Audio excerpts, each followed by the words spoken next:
এখানে প্রশাসন তৃণমূল কংগ্রেস মিলেমিশে একাকার।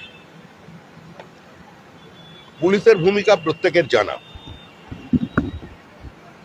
আইনের শাসন অনুপস্থিত, বিচার ব্যবস্থা আক্রান্ত। এই অবস্থায় নির্বাচন কমিশন নিরপেক্ষ নির্বাচন করানোর জন্য, ভয়মুক্ত নির্বাচন করানোর স্বার্থে যদি কোনো পদক্ষেপ নিয়ে থাকেন, সেটা সম্পূর্ণ তাদের বিষয়। ভোটের হিংসা রুখতে আরো কড়া কমিশন। 2021-এর বিধানসভা ভোট এবং 2024-এর লোকসভা ভোটের সময় যে পোস্ট পোল এবং প্রি পোল ভায়োলেশন হয়েছিল, তার সেই সময় দায়িত্বে কারা ছিল তাদের পুলিশ আধিকারিকদের তালিকা তলব করেছে নির্বাচন কমিশন। যদি সেটা করে থাকে তাহলে তাদের পদক্ষেপ সদর্থক।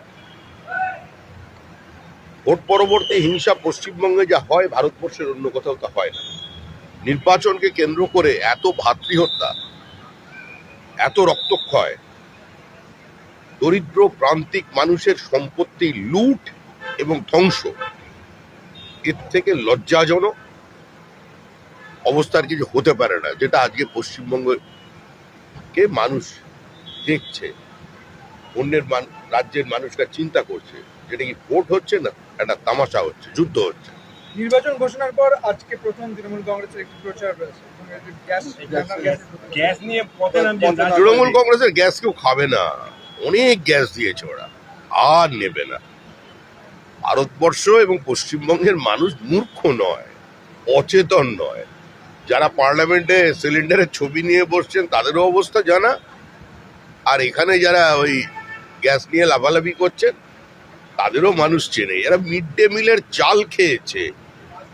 কোভিড কালে রেশনের সমস্ত জিনিসপত্র চিতপুর রেলিয়ার থেকে তুলে মাল্টিন্যাশনাল কোম্পানির বিস্কিট কারখানায় পৌঁছে দিয়েছে। যারা 40,000 চাকরি বিক্রি করেছে তাদের কথা মানুষ বিশ্বাস করবে? মরণকালে এখন অনেক হরিনাম করছেন, টাকার কোনো সংস্থান নেই, এখন বিয়ে ঘোষণা করছেন, মুয়াজ্জিম ভাতা দিচ্ছেন, পুরোহিত ভাতা দিচ্ছেন। ওরা কি মনে করেন যারা পুরোহিত আছেন তারা 500 টাকা নিলে আর্জিকর ভুলে যাবে? 500 টাকা পুরোহিতকে দিয়ে তার ছেলেকে পরিযায়ী শ্রমিক বানাবেন, চপমুড়ির দোকান বানাবেন, করবেন? এগুলো চলে না। নির্বাচনের ঘোষণার কয়েক ঘন্টা আগে ও সরকারি কর্মচারী পেনশনভোগীরা বোঝেন যেটা মরণকালে হরিনাম, ওরে কোনো লাভ নেই।